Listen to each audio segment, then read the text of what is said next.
d'être de retour après les deux ateliers après la pause. Donc voilà comment on va procéder. Il nous reste deux restitutions qui vont être faites par à la fois à chaque fois l'animatrice et le témoin de l'atelier. Donc on va bientôt donner la parole de l'atelier 1. On ménagera un temps de questions-réponses que vous avez peut-être envie de leur poser. Ensuite, on parlera peut-être après les deux ateliers, peut-être 2 minutes, on vous présentera peut-être ce qui se passe sur les ambassadeurs du public. Ça nous semble aussi quelqu'un intéressant au croisement de tous les types d'acteurs qu'on a évoqués dans ces deux ateliers. Et puis, nous terminerons en beauté avec Daniel Peralia, qui nous fera un feu d'artifice à la fin. Voilà. Sans technique, sans filet, et qui nous dira ce qu'il faut retenir de tout ça. Évidemment, c'est la grosse majeure de la journée. Voilà, donc je donne la parole à Frédéric et à Emmanuel. Voilà. Ou Emmanuel et Frédéric, et vous arrangez comme ça. Petit témoin et voilà, grand témoin. Voilà. Il y a un petit, un grand, un moyen témoin. Donc, on vous laisse sur l'approche par compétences, licence présentielle dans le portfolio. Alors, donc, moi je vais présenter l'atelier qui parlait de Mahara, qui a été présenté donc, par Frédéric Languet, qui présentait une expérimentation au sein de l'ESP sur la question des portfolios. Donc le plan proposé, c'était pourquoi un portfolio, pour qui et comment. Alors déjà, la première des questions, c'était un portfolio, donc pourquoi faire? Est-ce que c'était un portfolio pour présenter un CV, pour présenter une personnalité ou pour accompagner une formation? Et notamment là, c'était dans le cadre de l'ESP, dans le cadre de l'accompagnement des enseignants, des stagiaires. Et donc, c'était plus à visée formative, réflexive, dans le cadre de la formation. Ce qui fait que, selon les objectifs que l'on vise dans un portfolio, dès le départ, on ne va pas forcément présenter, on ne va pas choisir les mêmes instruments pour développer le portfolio.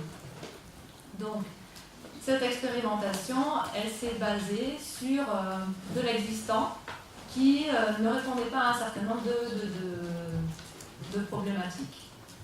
Alors, par exemple, avant, on avait un portfolio qui s'appelait aussi Mahara, et dans lequel on avait des personnes qui avaient un espace dans lequel ils pouvaient déposer des documents faisant preuve d'un certain nombre d'activités durant leur formation. Très souvent, ces portfolios sont découpés avec un formatage préconçu, notamment par rapport à un nombre de compétences dans lequel l'étudiant doit apporter un certain nombre de preuves qu'il a bien acquis ses compétences, qu'il a bien acquis aussi une maîtrise de ses compétences.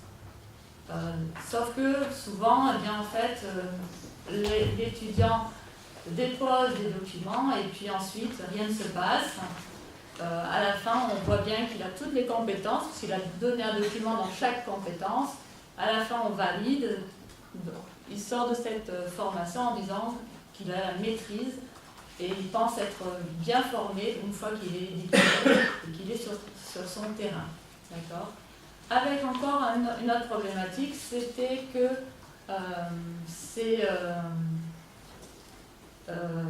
il y avait donc un espace qui était pour les étudiants et éventuellement pour les formateurs de l'école, mais disjoint des formateurs de terrain, des tuteurs en classe. Et donc, aucun moyen finalement de pouvoir dialoguer entre le formateur et le tuteur à travers ce portfolio. Donc, l'idée de ce nouveau portfolio, c'était d'apporter des nouvelles conceptions et donc une nouvelle présentation des instruments. Donc maintenant, l'expérimentation qui s'est produite cette année sur un petit groupe, il y avait 8 étudiants, 8 étudiants dans mon groupe, mais 10 collègues ici ont expérimenté le portfolio. Et donc, ils ont chacun des groupes d'étudiants. Voilà. Donc, il y a l'idée que par ce portfolio maintenant, on rentre dans un espace qui est déjà communautaire et pas individuel. C'est-à-dire que le groupe d'étudiants, tuteurs, avec l'enseignant, le formateur et l'enseignant sur le terrain, forment un groupe déjà dans le Mahara. Ils ont accès à une même entrée en ligne sur un espace en ligne dans lequel, pour l'instant, la première page est vide et qu'il va falloir animer et construire en coélaboration.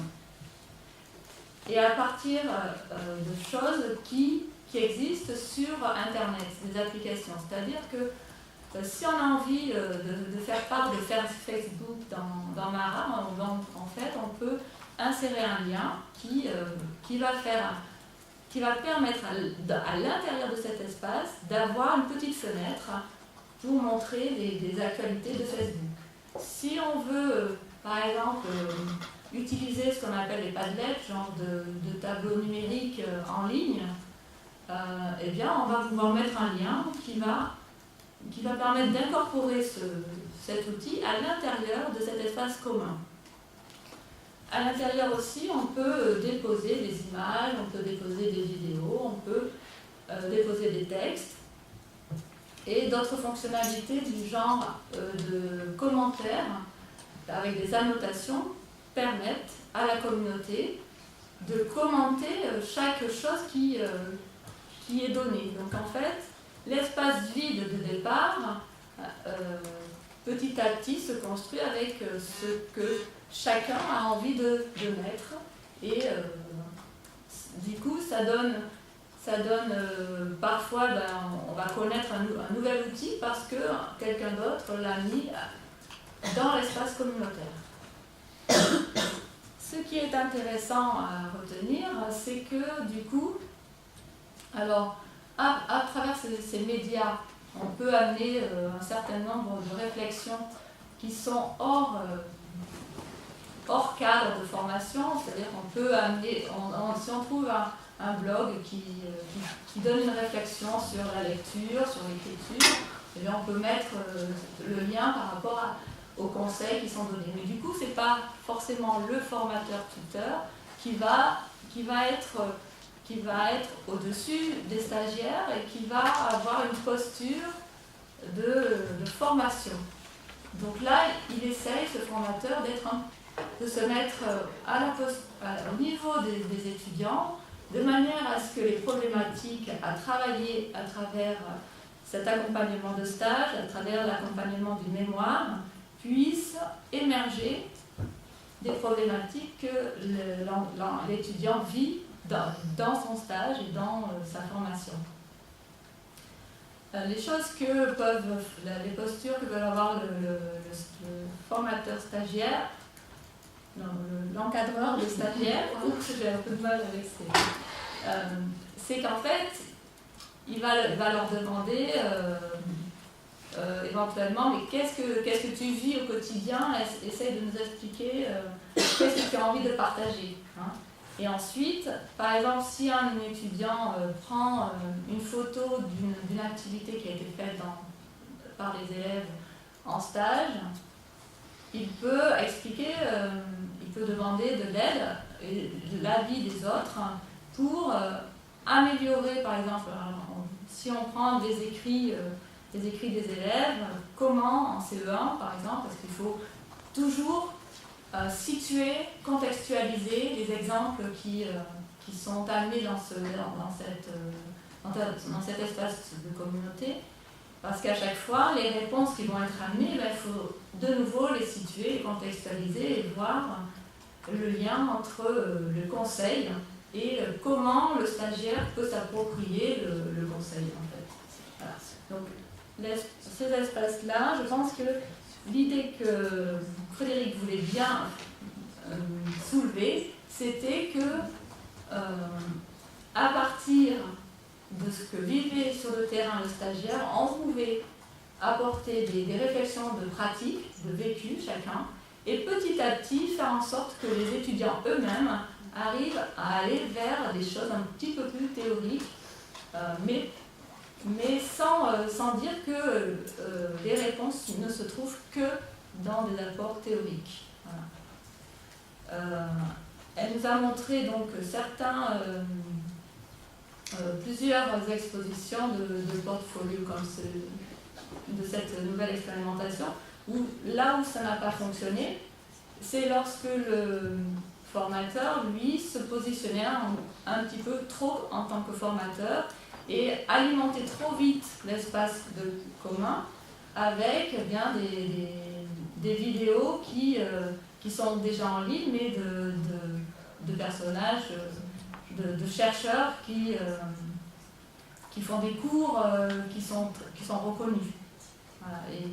Et du coup, ça a asséché un petit peu le débat, parce que du coup, les étudiants n'avaient pas forcément envie de donner à voir ce qu'ils avaient sur le terrain, parce qu'ils avaient l'impression qu'il y avait un décalage trop grand entre le terrain et le vécu. Voilà. Par rapport donc, à cette expérimentation, il y avait quand même le débat dans la salle en fait a été nourri au fur et à mesure, et beaucoup de questions ont pu être soulevées. Et donc notamment la question du temps passé pour accompagner les stagiaires, pouvoir rendre la dynamique. Évidemment, si un étudiant poste sur l'espace communautaire une copie d'elle et que le formateur ne vient pas à un moment donné commenter en incitant à la collaboration, en incitant des questions et pas des réponses toutes discuter, je voilà, dirais pas commenter, discuter. Voilà. Et si les autres membres de la communauté ne sont pas là non plus, quoi. Voilà. Il faut du monde. Voilà.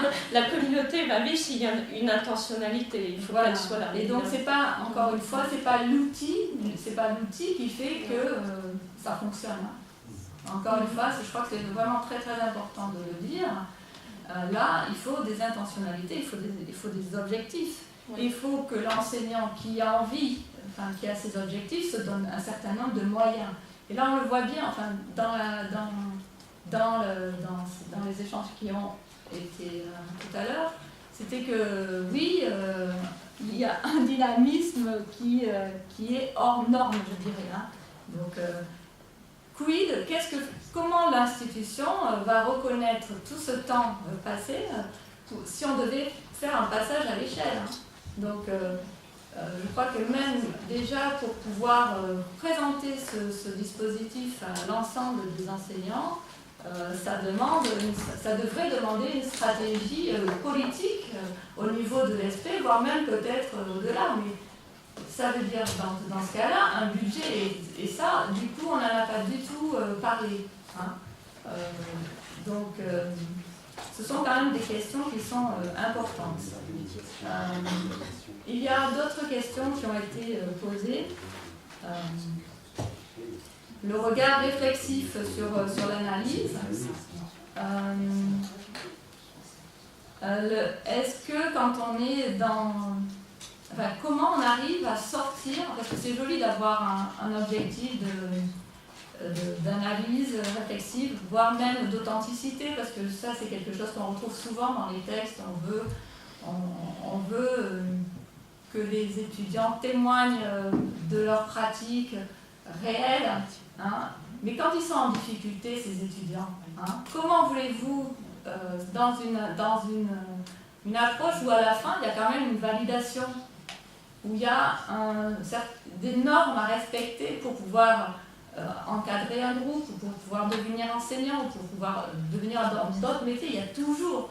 Donc il y a une ambivalence d'intérêts qui sont en tension. Et donc, comment à un moment donné permettre à l'étudiant de pouvoir exposer une situation un peu catastrophique, qui, grâce à son exposition, va pouvoir être progressivement améliorée. Et donc là, dans l'idée de ce portfolio, c'est aussi l'idée qu'au lieu d'atteindre des compétences à la fin maîtrisées, eh bien en fait on aide les étudiants à identifier des stades de compétences. C'est-à-dire qu'on admettrait qu'à la fin d'un master, eh bien, on ne maîtrise pas ces compétences. Et donc, on a une visée qui est apprendre tout au long de la vie. Et du coup, quid de toutes les questions de la pérennisation de ces outils, parce qu'on sait bien qu'il y a des vagues et dans 3 ans, avec les nouvelles technologies qui arrivent, ce Mahara d'aujourd'hui ne sera plus le même. Hein, Ce sera sur smartphone. Voilà, déjà, il est sur smartphone, mais en fait, ce sont quand même un certain nombre de questions qui se posent. Mais déjà, l'acceptation de la reconnaissance qu'il ne faut pas valider des compétences maîtrisées, je trouve que c'est intéressant. Et il y avait cette idée de spiralaire aussi. Peut-être dans le titre de la compétence, ça peut être la même, mais effectivement, savoir la resituer, la recontextualiser, la revoir chaque année ou tous les 3 ans, enfin, selon une période, je pense que c'est intéressant de voir la maturité prendre des réponses différentes par rapport au cheminement professionnel de la personne. Voilà. Je pense que je vais m'arrêter là. Et s'il y a des questions, si je n'ai pas tout dit, je pense que les autres témoins de la salle pourront prendre le relais. Merci pour cette restitution synthétique et intéressante de l'atelier. Qui aurait des questions personnelles à poser? Non, ça va. Pas de regret, pas de remords? Très bien. Merci beaucoup en tout cas. Bravo.